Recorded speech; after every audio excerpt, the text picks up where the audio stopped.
Welcome back to the Hoops Temple podcast. Been a minute. Y'all know me. I'm Nathan Schwartz. And joining me from New Zealand, Dylan Williamson. Good morning, Nate.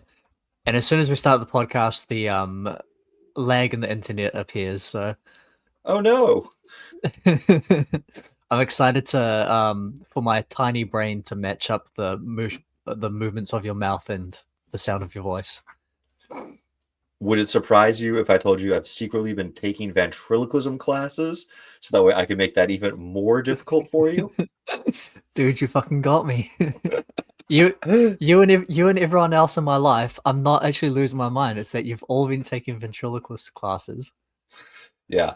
Oh my god, you rascals. Who knew it? 2025 was going to be the year that ventriloquism finally paid the bills for somebody. I mean, we've got like AI to do. No. That's like the modern incarnation of ventriloquism.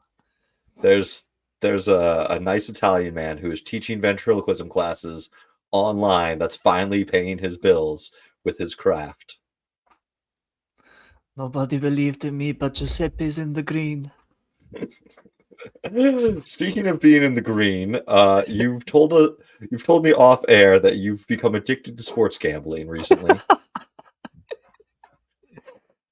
As a Clippers fan, are we sure that's wise? That's the perfect description to recent developments in my life. No, I've started betting on NBA for the first time. Actually, to be fair, I when I was in high school, when I turned 18, in high school, I did have like a brief run where I went for like an incremental betting strategy. I might have told the story before, where I'd take like a bunch of like very safe bets and just like keep adding and take all these very safe bets, bet on like almost every game in the NBA and do like live betting. So once this team is up by 10 points in the third quarter, I'm like, okay, I'll take the 3% increase in my total wallet by betting all my money on this game. And this was, what year would this be? 2015. And there was a very historic team in 2015, that being the legendary Golden State Warriors. And they, were the bane of my existence as a Clippers fan and as a LeBron fan around this period. And I just to make it even worse, they were the ones that lost me all of my money. So they were up, I think, like 20 at like a half, and I put all my money on them, and then at like to get like 3 cents return, and they somehow blew it. And that's when I resigned from gambling. Until almost 10 years later. And now you're back. And now I'm back, and I'm taking the opposite approach for about similar rates of return. Just want to put this out there for the listeners. We don't encourage sports gambling. We don't do it because it's a smart thing to do. We occasionally will do it because it's fun, but should not be encouraged for smart or things to do or ways to pay bills. For call 1-800-GAMBLER. I feel like I've listened to enough Bill Simmons podcasts. I should know all the. We should have that down. Like there's just the gambling tags, but no. But yeah, I've gone the elaborate parlay route this time, which is both less wise, but also a little bit more wise, because I'm having to put in very small amounts of money to get these very high returns. And so in a way that's almost I'd just like to further clarify that I'm not qualified to give financial advice. But that seems almost more intelligent, is to do the big parlays, because you've got lower risk. I've put in like $50 this entire time. I understand that feeling. That's turned it into hundreds, thousands of dollars of potential winnings that didn't quite come through. This is why I only buy lottery tickets when like the payout is super high, because I'm like, yeah, $4. I could be a billionaire tomorrow. Will I? Probably not, but I could. Yeah, lottery in the US is insane. Like when I'm watching like illegal basketball streams and I get your ads. Hmm. And there's like two things that are insane. It's like get this incredible amount of fast food for like $3, and I'm like, Jesus Christ.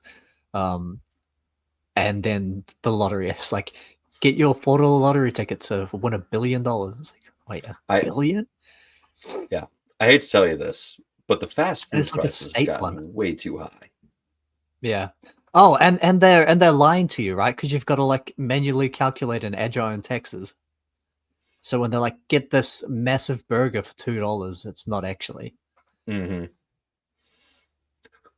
How bad are your like? We've got like a 6% sales tax in Michigan, so $2 becomes $2.12. Like it's not that bad.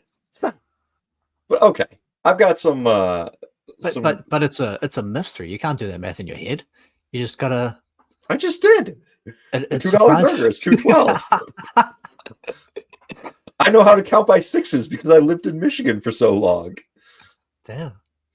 Yeah. Now, if you're like, hey, this burger is $48 and like 83 cents. What's the taxes? And you got it at a reputable restaurant, so you have to pay a tip, which I generally tip 20%.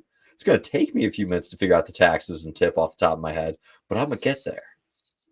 Do you actually have to put in like the amount that you're paying in taxes and tip? Can you just like skip that and put in a total? Just be like, I know I'm paying $20 and it's $48, so let's just say I'm paying 60. They do put in the taxes in your bill. Okay. So you Okay. just have to calculate your tip. Okay, so the US isn't a total insane scam. I don't know. Have you seen our country lately?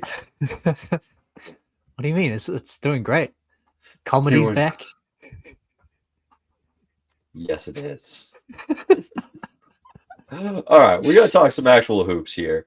And since we've started on a gambling focused theme, I wanted to turn our attention to the MVP race.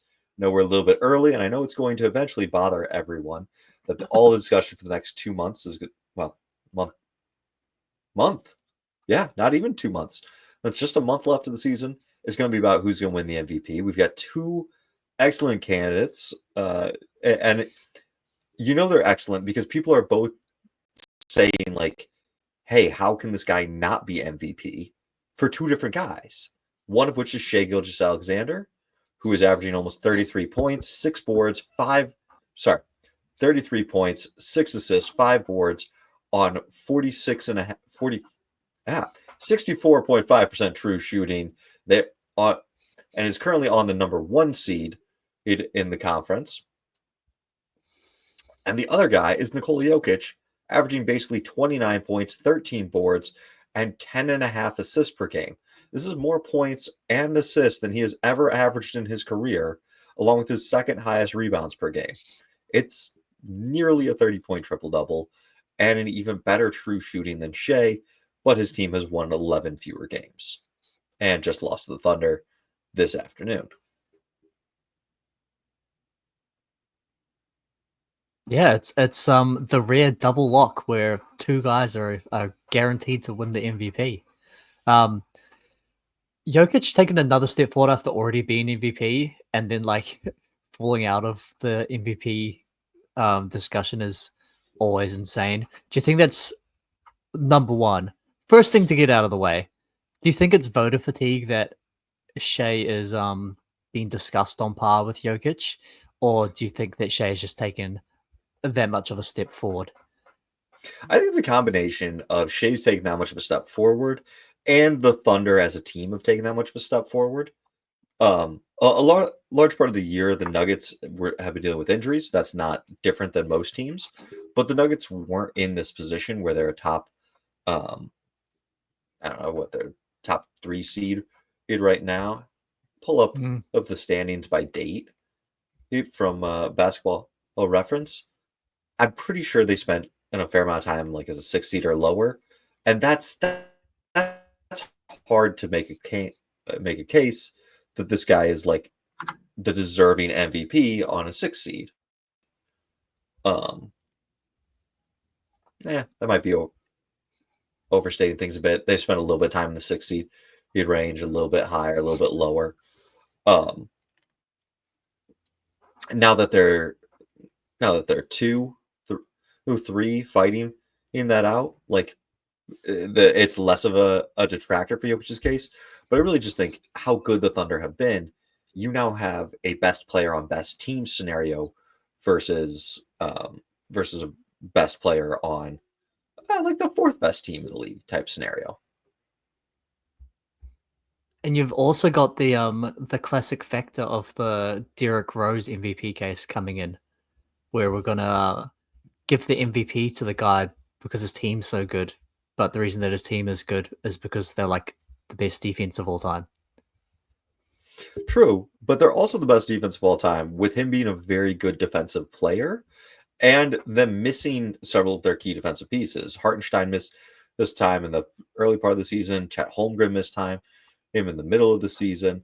Like, yes, Shea is a less important part of their defense than those guys, than J-Dub, Kason Wallace, this Alex Caruso. Like, but they've just got a lot of pieces, and he has not been a weak link. Whereas I was watching the Suns Nuggets game where Jokic put up a 30-20-20 game. Jokic's defense was suspect there. Nick Richards got to the cup way too easily. Yeah, it'd be interesting if defense comes up in this. But I suppose it'll be that classic thing where people will only bring it up if they want to defend their decision that they've already made. Like they won't care about defense, but then if they're like, okay, I choose Shea over Jokic, and now I've got to find reasons, I'm going to go with defense. You'll definitely see one of the like, Jokic is the most skilled player. Well, Shea is the best two-way guy conversations. You mean the absolute worst conversations? Absolutely.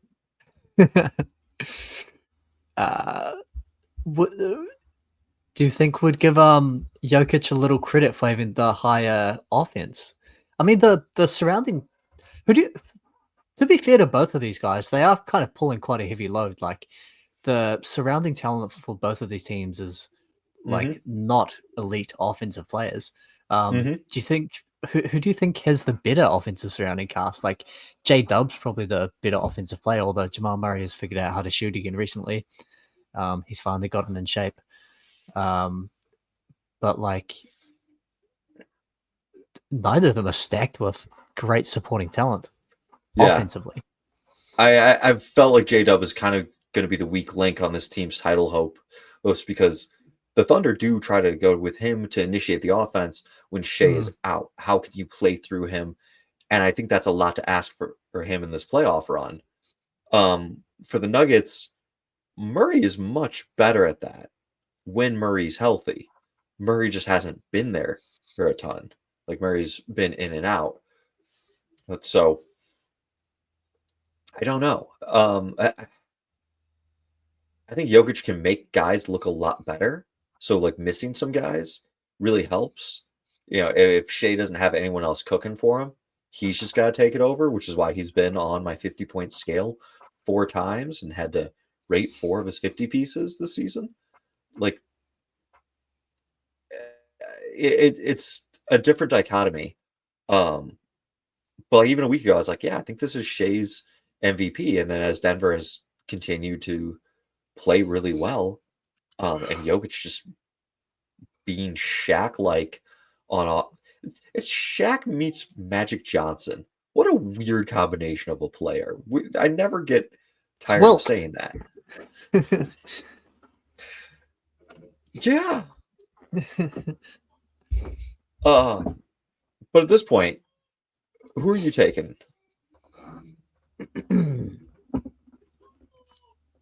I'll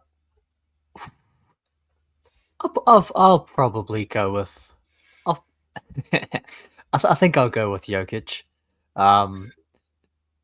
2 very obviously very good cases, but if you need a tiebreaker, like MVPs are primarily offensive award, and the Nuggets are a better offense, even though they don't have necessarily better talent.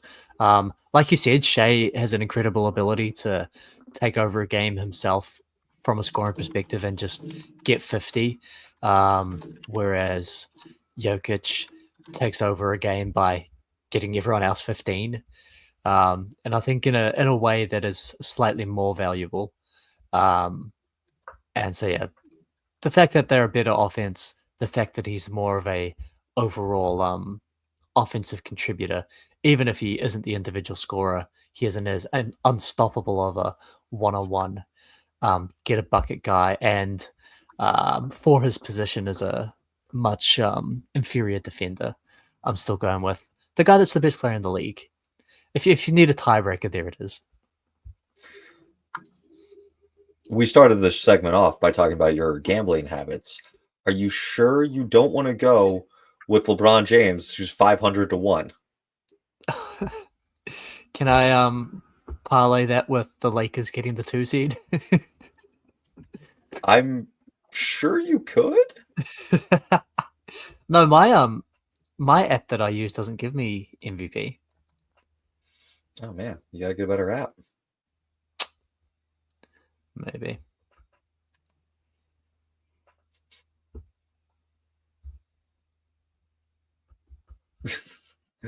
Oh man, I stumbled on, or I went to FanDuel to check out the wagers you could make, and you can bet on guys to make a single 3-point shot this game and tonight. What Ooh. what weird? I don't understand in gambling. Can I do a 13-way parlay and bet on 13 different guys to make it a single 3-pointer? I don't know if you can parlay this, but maybe. Hmm. They will only allow the parlay builder for select players under 2, who or for 2 or more made threes. Fair. They've outsmarted me. The system's foolproof. Yeah. All right, Nate, who do you have? You're taking LeBron? No. I mean, I think at this point I really like Shea. I think about this a little bit like the 1962 who MVP race, and that's the famous year where Will averages 50 points, Oscar Robertson averages a triple double, and they ended up giving it to Bill Russell because the Celtics were just like far and away the best team. He's the best player. He's the captain of the defense. He's inspiring everything out there. And I think Shea has been like the bedrock that the Thunder have been built around. And when we look back on this season, it's an amazing Jokic season. I don't know that we're going to remember the Jokic-ness of this season as much as we remember this is the season that the Thunder juggernaut like first showed their horns, really. So I think that's 2014 Steph Curry. Exactly. Which, by the way, I was watching a TikTok and someone was ranking the best MVP cases. I thought that was an interesting series. But he put 2015 Steph Curry as one of the best MVP runs. And that's the unanimous one. And his argument was that it was unanimous as the first unanimous one. That's a terrible argument. Dylan, do you remember why it's a terrible argument? That sounds perfectly logical. Why is that a terrible argument? It was the first year where ballots were made public. So there was this push for this consensus like we've never seen before because you didn't want to be the dumb person that, gave your ballot to Andre Drummond or something. I knew you were going to say that too. I'm on TikTok. A lot of younger people are on TikTok. They don't remember the rule changes. But like when you didn't have to reveal your ballot, you put whoever you want on there. You want to try to do a cover story on Jimmy Butler? You say, "Hey Butler, I'll give you an MVP vote." And then you can write a story about the MVP candidate, Jimmy Butler, or Domantas Sabonis, or whoever you want. But as soon as those started becoming public, it's like, okay, now I actually have to show some credibility. There's massive group consensus before or the voting went public. And a lot of the guys that are voting on that ballot are like hometown reporters as well, right? Like They their used to job be, is yeah. like is to cover one single team. It's like Mhm. you can imagine those guys are just like, well, I watch this guy, he brought it every single night, so I'm going to vote for this guy. Mhm. Or the worst case is like you're a Charlotte beat reporting, like, well, this one guy dropped 60 on us, so I guess Yeah, Karl Anthony four, Towns gets that vote. all 4 times that I saw this guy, he was absolutely on fire, dominating the Yeah, game. yeah. Making the voting public has definitely made MVP voting shift a lot more towards consensus because you don't want to be outed as the crazy person. Hmm. Do you think we'll get a consensus between these two guys? By Do you the think time there's the gonna voting do rolls you think around, there's gonna be some the odd LeBron James voter? I kind of think we will. I think this is going to be a fun race. I think it's going to go down to the end of the season, and I think that there could be a little bit of third party action in play, um, which would be fun because we haven't really had that since the voting became public. Hmm. Um, what was I gonna say?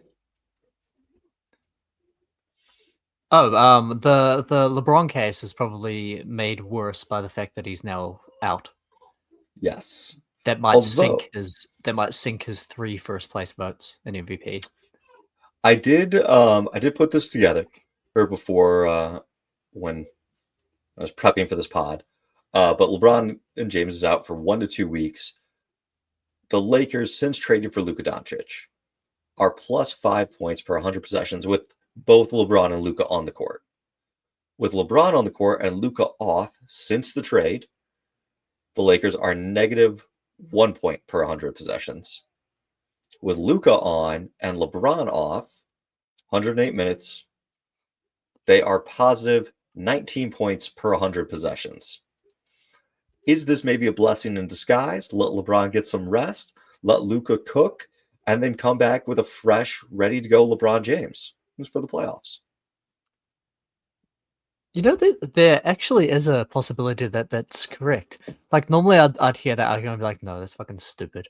But I actually can see it from two perspectives. First of all, LeBron is, was born during the Civil War, so he needs time off, um, coming into the playoffs.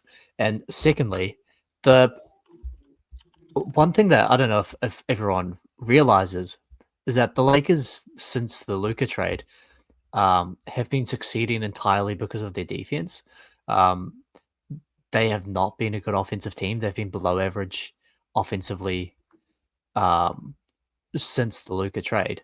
And so maybe this is the time for Luka to fully get on the same page with the team, with his teammates, except LeBron, who's a smart enough guy, I think, to fit in back around these guys.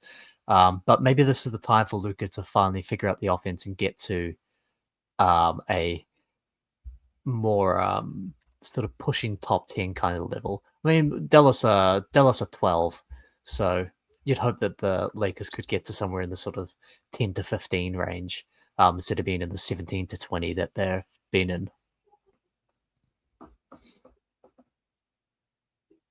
And I'm checking right now because LeBron is at 58 games played. If he's out for the next 2 weeks, it means he comes back on the 23rd. And there's plenty of games left after the 23rd for him to still hit the needed amount, the 65 game minimum, to be available for MVP or All NBA thresholds. Mm. And he is someone that cares about that. He will play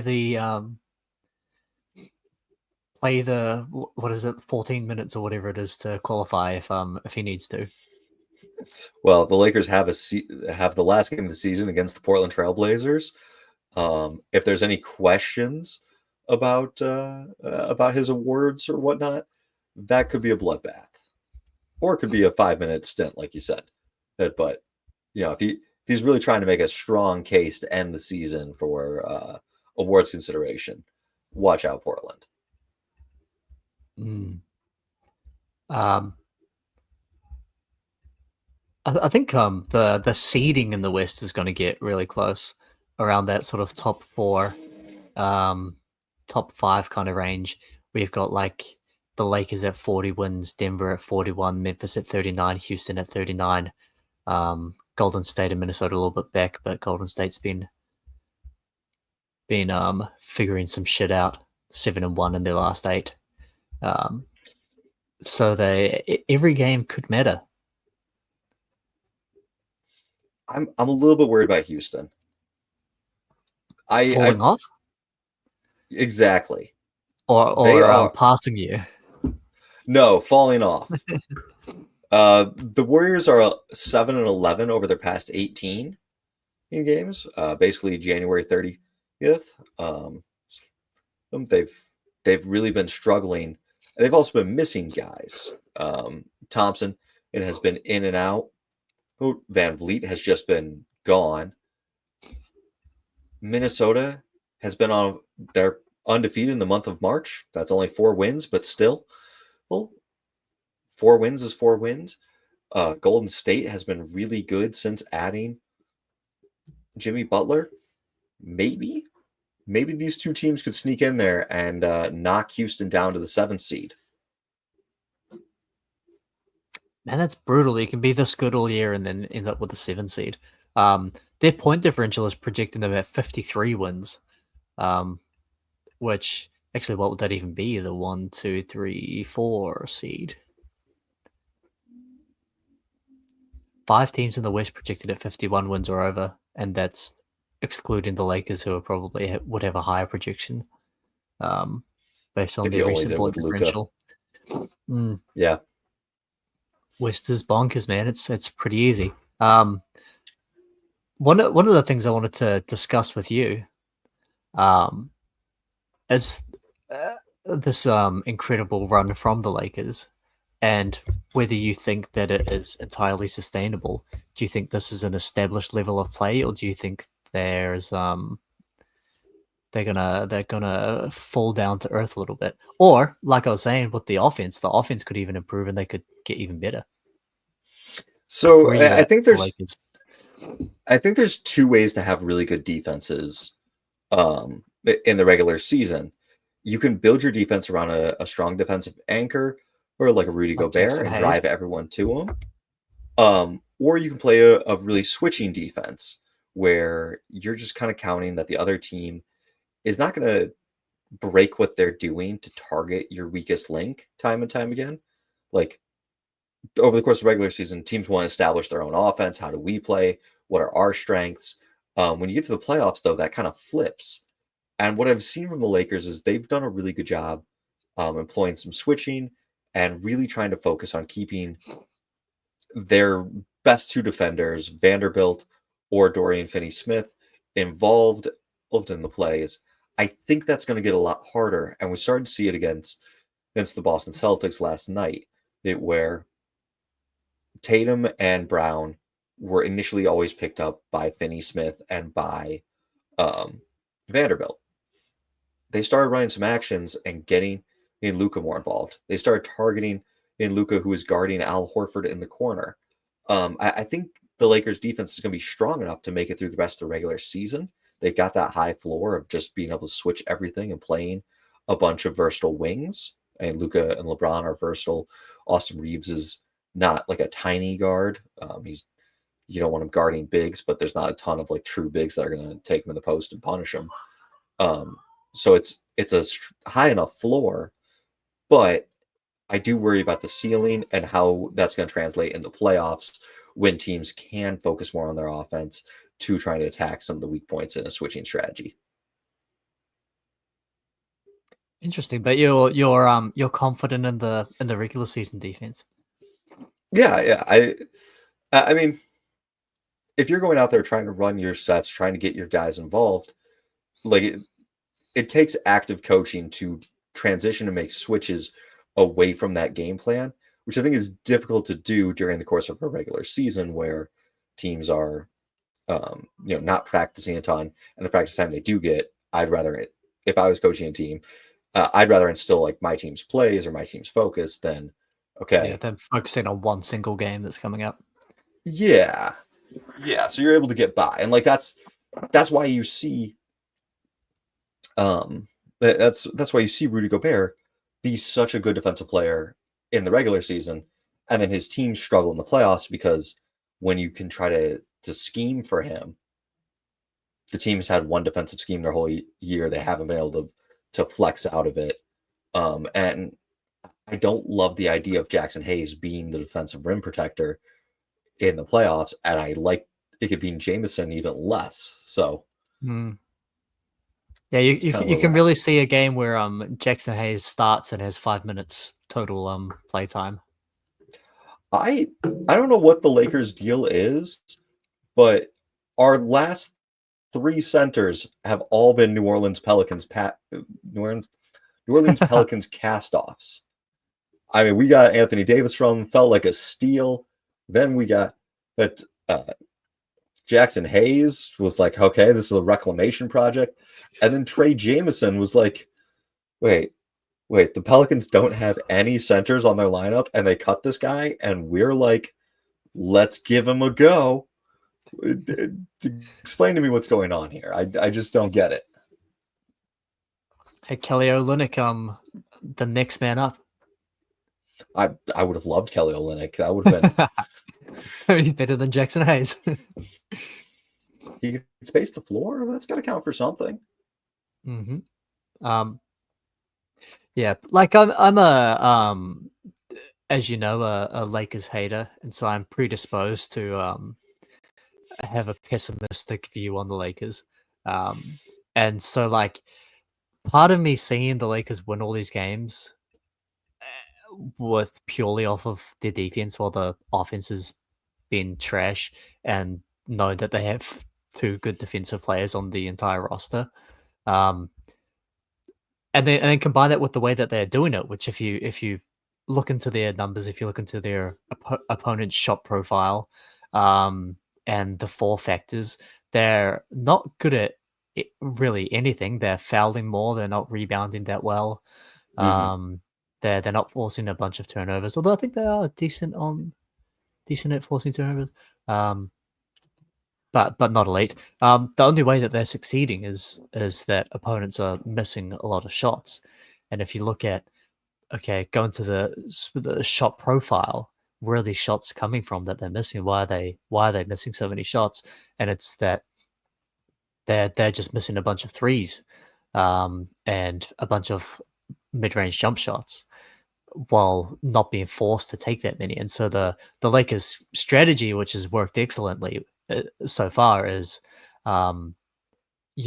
everyone helps in the paint.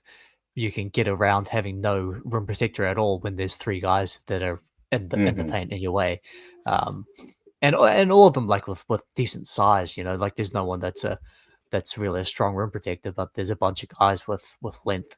And when you've got just 2 6'8" guys standing in your way, like that makes it deters you from attempting those rim shots.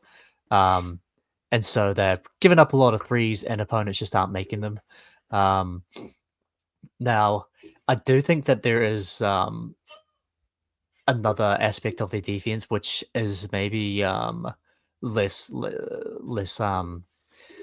fluky, shall we say, which is that they seem to just be really well coached, and they all really seem to be on a string. Like when I was watching them against the Clippers, I was like, can these guys just get out of the fucking way? Like they're always fucking there. Like we're trying to get open, and there's just always a guy there. And I was like, God damn it, why are these guys so fucking good?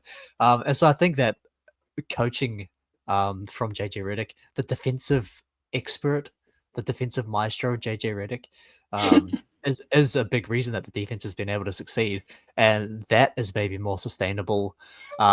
Except that watching again recent games, LeBron and Luka are playing the hardest they've played on defense. Luka probably in his life, and LeBron in the last 5 years. They're actually locked in. I messaged the group chat watching I think it was Luka's first game, and I was like, Luka just got into a defensive stance. I've never seen that before. Like he got into deep defensive positioning. And so the other way that I'm skeptical of about the Lakers is are Luka and LeBron going to keep trying this hard? And if some of those threes start to go down and the defense starts to fall a little bit, is that the demotivation that they need to go back to just standing there?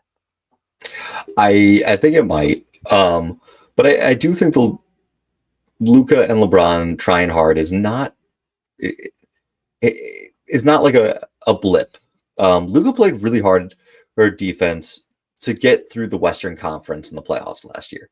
We talk about the finals being very poor defensively, but like Luca played defense to beat the Thunder. Luca played defense to get to the Western Conference Finals. Like he played defense in the playoffs.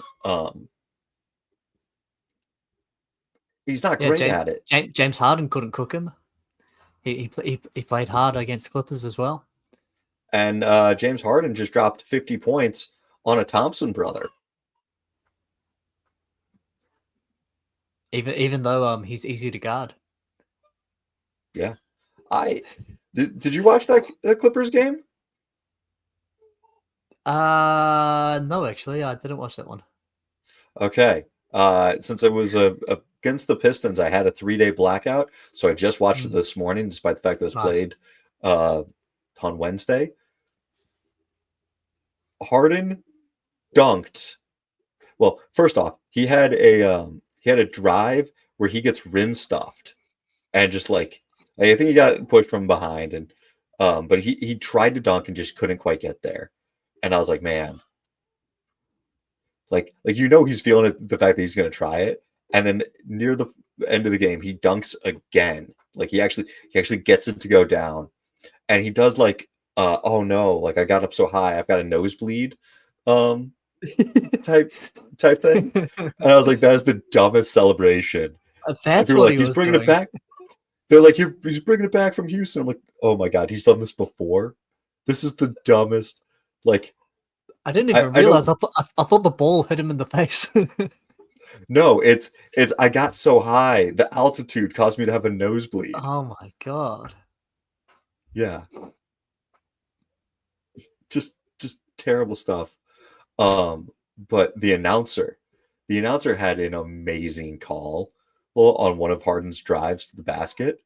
It was something like there goes Harden on a walk with the basketball gods. That sounds like my main man. What's his name? Brian. I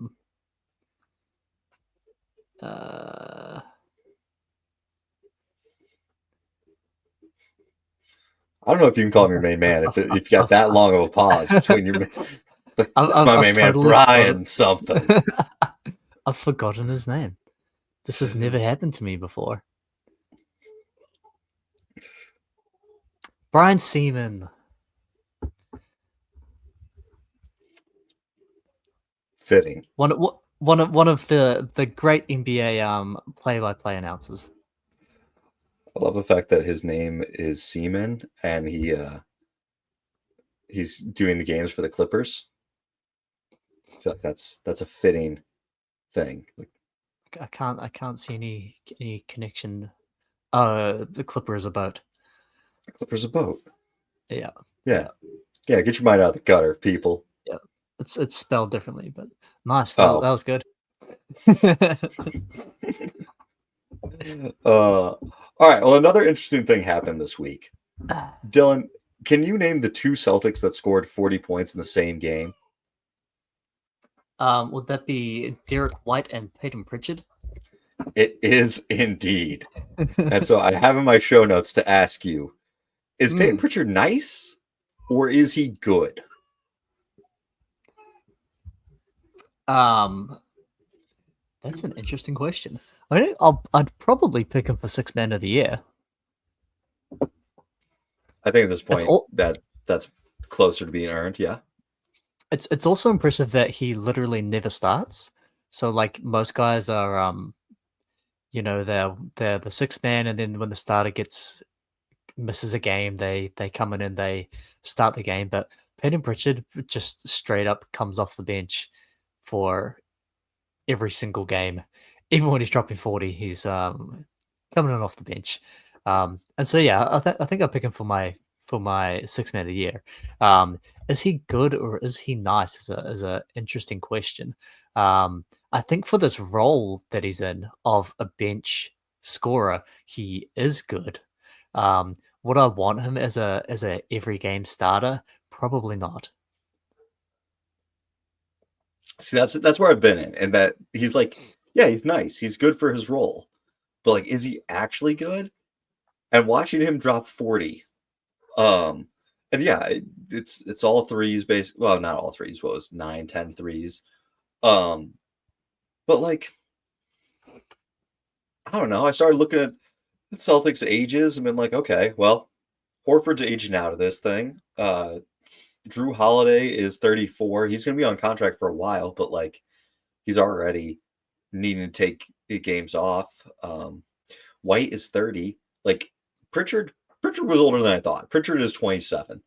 But maybe Pritchard jumps in that starting lineup next year, and we're like asking ourselves, does Boston have a third all-star? Is it Brown? Is it Tatum? And is it Pritchard? I'm starting to believe. No, that's wild. That's not where I thought you were going to go with this. I thought you were going to say the Celtics are washed because Peyton Pritchard's garbage. He can't start. The man just dropped 40 points. Can you name the other time? Can you name the other time that the Celtics have had two players score 40 points in the same game? No, but I could name the last bench player to score 40 before him. Are we going to go for Aaron Wiggins for All-Star as well? When did Aaron Wiggins drop 40? Was that this year? Yeah. Wasn't it 50? Didn't he have a... No, you would know if it was 50. I would know if it was 50. He had 41 and 14. Damn. And I wanted to trade him for Jalen Smith in the offseason. Oh, brutal. I mean, it wasn't the offseason, it was early season trade. It's when it was like, well, how can we get some more? Yeah, when they were starting their small forward at center. Yeah, when it was like everyone is hurt, I was like, listen, you guys aren't really playing Aaron Wiggins that much. He's like the eighth most important person in your rotation. Get Jalen Smith. He can, salaries line up. He can help space the floor a little bit. He's like a better version of Jay Will. Okay, Wiggins, we see you. Will he be the best Wiggins? When next year? Will he retire as a better player than Andrew Wiggins? Finals MVP Andrew Wiggins? No, come on. Did he even make an All-Star game? Whoa, that was Curry's Finals MVP. Yes, Andrew Wiggins made an All-Star game, and it is a battle that I keep having because it was the one that was initially reported as being the K-pop star. Oh, the K-pop one, yeah. And then it turns out that was like 1% of his votes. Yes, that was like such a minuscule part of it. The bigger thing was that everyone that had gotten more votes than him the prior year was injured, and the Warriors were good. And to cast your ballot, you have to vote for 5 players in each conference. But maybe you know what my conspiracy is. It actually was the K-pop fans because, and I know you're thinking, well, that it only made up a small proportion of his votes. But the thing is that the NBA, I think, lies about the vote totals to make it seem more impressive. They don't want to be like, and with a total votes to lead the way of 102,000, it's LeBron James. And so I think that they lie about the numbers, and therefore 10,000 K-pop stans voting actually is a big proportion, and actually did get Andrew Wiggins the All-Star game. But now, could Aaron Wiggins get a K-pop star? Get a K-pop star? How did Andrew Wiggins, of all people? I can't even remember how that went down. So it was like a Warriors thing. It was a Warriors thing, And he tweeted for Wiggins, he tweeted for Curry, he tweeted for Draymond, and he tweeted for Clay. And Wiggins is the only one that got it. But the tweets have nearly the same engagement, or at least had before the story came out that like Andrew got the votes just for the K-pop star. Like at this point now, it's been ratioed to hell, and like it's been way skewed. But I grabbed screenshots like when it first happened, and all of them were basically the same level of interaction. So it was like, yeah, liking that tweet really didn't make that big of a difference for him. At least in comparison to other Warriors. Do you think they're going to allow All-Star voting on X? They took it away, or they at least took away celebrity endorsements on X. I would imagine. Do you think they're going to bring it back next year and they're going to have to like filter through all the votes and it's like, okay, that's 62 million votes for just the N word? No, I think I don't think they want Elon Comedy's Musk back, Nate. Free speech is back. Yeah, but Miles Turner or not Myers Leonard retired. So who's Elon really gonna back? That is true. Myers Leonard All-Star. He also dropped a country single about for real. It's called Good with Goodbye. I scrolled past it on TikTok earlier today, and it's not good. Do you want to do a live lyrics reaction? Yeah, go for it. Pull it up. Myers Leonard. Let's see if it's even on Genius. Okay. Let's see. Are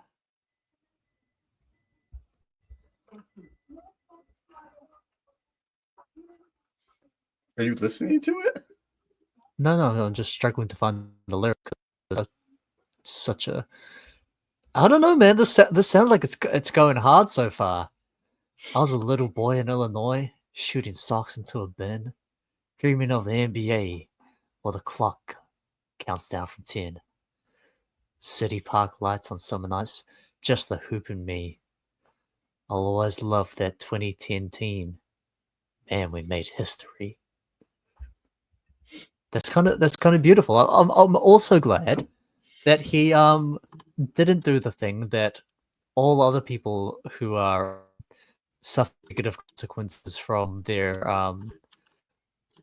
actions as pertaining to racism and anti-Semitism, and he didn't decide to lean in all the way into making an alt-right country song.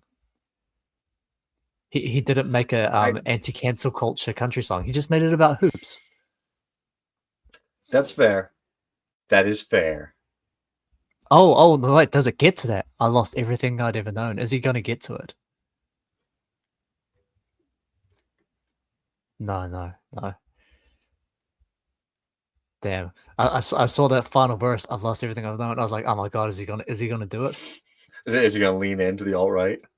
Yeah. It's like, also, they don't believe in free speech. I did just go look to see what his 2010 team was. Do you know who Myers Leonard was with in 2010?